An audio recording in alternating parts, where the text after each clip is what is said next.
Mga kagabay, magandang hapon, magandang gabi, magandang umaga, magandang tanghali.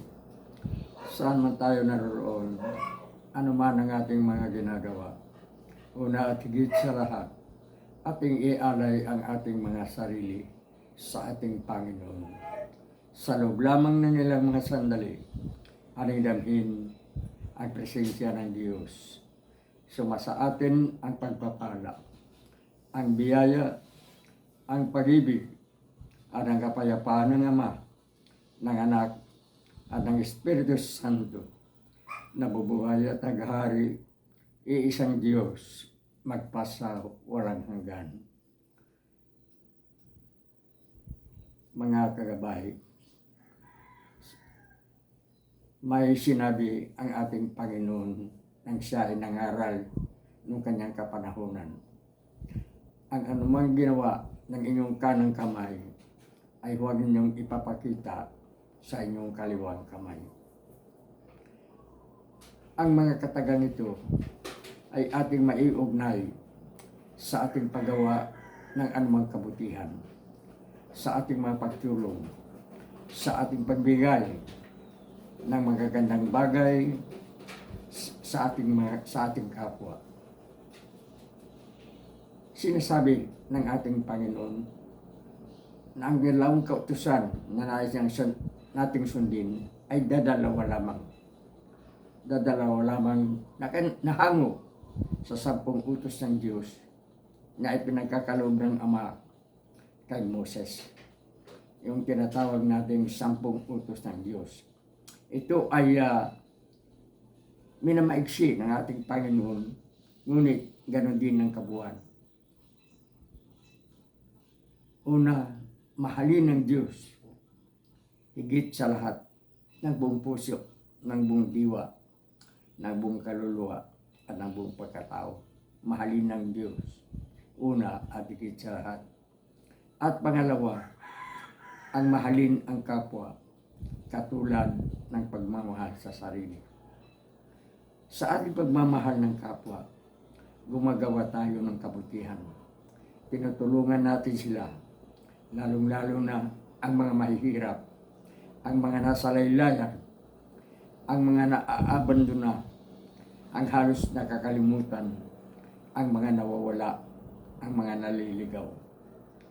Ito ang nais nating tulungan ng Diyos, gawa natin ng kabutihan. At sinabi nga ni Jesus, ang anumang ginawa natin sa ating kapwa ay ginagawa natin sa Diyos. Ginagawa natin sa Kanya sa Diyos. At ang hindi natin ginagawa sa ating kapwa ay hindi natin ginagawa sa Diyos. Kaya may kasabihan, gawin sa kapwa ang nais mong gawin ng kapwa sa iyo, at gawin at huwag gawin sa kapwa ang nais mong huwag gawin ng kapwa mo sa iyo. Kasabay sa bagay na ito ay ang ating pagsasabing huwag nating ipamamalita, huwag nating ipagmamayabang ang paggawa ng anumang tutulong, ang paggawa ng anumang kabutihan, ang anumang kabutihan ng paglilingkod.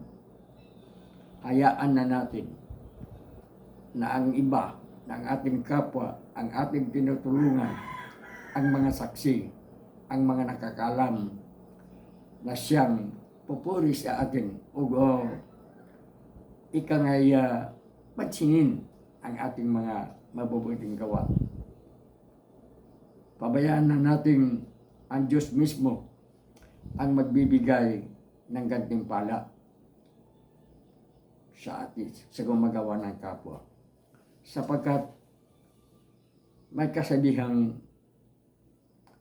hindi pinapapaligtas ng Diyos ang hindi pagbayad sa may mabuting kalooban. Ang Diyos na nakakikita, nakakasaksi, at nakakaalam ng lahat. Hindi na natin kailangang ilagay sa mga dyaryo, sa mga pahayagan, sa mga vlog, sa mga Facebook account, ang anumang kabutihang ating nagagawa. At higit sa lahat, huwag natin gagamitin ang kabutihan, yung tinatawag natin ngayong ayuda, ang paggawa ng kabutihan, mahikayat lamang natin ang ating mga butante na sa pagdating ng isang halalan, itatataguyod ang ating kandidatura.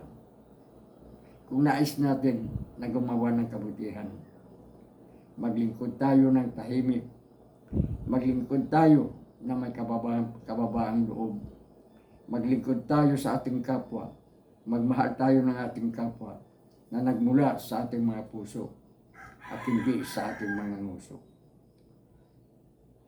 Ang mga paggawa ng kabutihan na may personal na kadahilanan o anumang kadahilanan upang tayo ay magiging isang celebrity, makilala sa mundo, mailagay sa mga poste, maisabit sa mga tarpaulin na gumawa tayo ng kabutihan, ang mga kabutihan nito ay baliwala.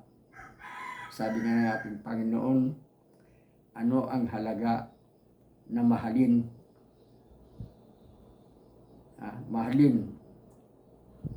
ang kapwa sa ganitong paraan, para gagamitin sa personal na interest o sa anumang kayabangan. Ang isang masamang tao, nagmamahal din sa kapwa masamang tao. Huwag lamang na mahalin natin ang gumawa sa atin ng kabutihan. O kaya, huwag na yung nagbibigay tayo ng tulong sa kunting halaga para tayong nagpagawa ng isang nitso sa isang struktura. Halimbawa, sa isang public school, nagbigay tayo ng kunting halaga, nagbigay tayo ng isang sakong simento at nakalagay sa gate ng nasabing paaralan ang mga katagang donated by. Walang halaga ang mga tulong na ito. Gumawa tayo ng kabutihan nagmula sa ating mga puso. Gumawa tayo ng kabutihan doon sa mga walang kayang magbayad sa atin. Yung mga mahihirap, halimbawa, na ang taging maibabayad ay ang maraming salamat sa iyong tulong. Napakalaking bagay na ito. Pag-aralan natin ito. Kapag tayo ay gagawa ng kabutihan sa isang may kaya, sa isang nakakangat sa buhay, minsan hindi na nga magpapasalamat ang ating tinutulungan. Minsan may mga katagapang sinasabing magbibigay lang, kulang pa. Hindi nasasiyahan. Ngunit kapag ang ating tulong ay ibinibigay natin kusa, gaano man kaliit ang halaga, para sa tumanggap ay sobra-sobra na ang kanyang utang loob. Minsan naisip natin ito sapagkat hindi naman sa tayo ay nagmamayabang. Nakakatulong tayo sa ating kapwa paminsan-minsan. Sa kaunting halaga, may mga mahirap tayong nabigyan. Halimbawa, 50 pesos. Ano bang halaga ng 50 pesos sa ngayon? Pero ang pagpapasalamat ng isang taong nasa laylayan, ng isang mahirap, ay walang katapusan. May mga natulungan tayo ng isang maliit na bagay na minsan mabibigla na lamang tayo. Ay pare, kayo yung nagbigay sa akin ng ganun naga. Kaya talaga maraming paulit-ulit na magpapasalamat ang isang mahirap na tinutulungan. Isa lamang ang ibig sabihin. Kung ang ating kabutihang loob, kung ang ating pagtulong, kung ang ating paggawa ng kabutihan ay nagmula sa kaibuturan ng ating mga puso. Nagmula sa ating mga puso nagmamahal sa kapwa. Nagmula sa ating mga puso nagmamahal sa Diyos at hindi nagmamahal sa anumang kabayaran. Mga kagabay, anuman ang ginagawa ng kanang kamay, huwag ipapakita sa kaliwang kamay. Sa madaling salita, tumulong ng tahimik tumulong ng may kababang loob, tumulong ng may pagmamahal sa kapwa.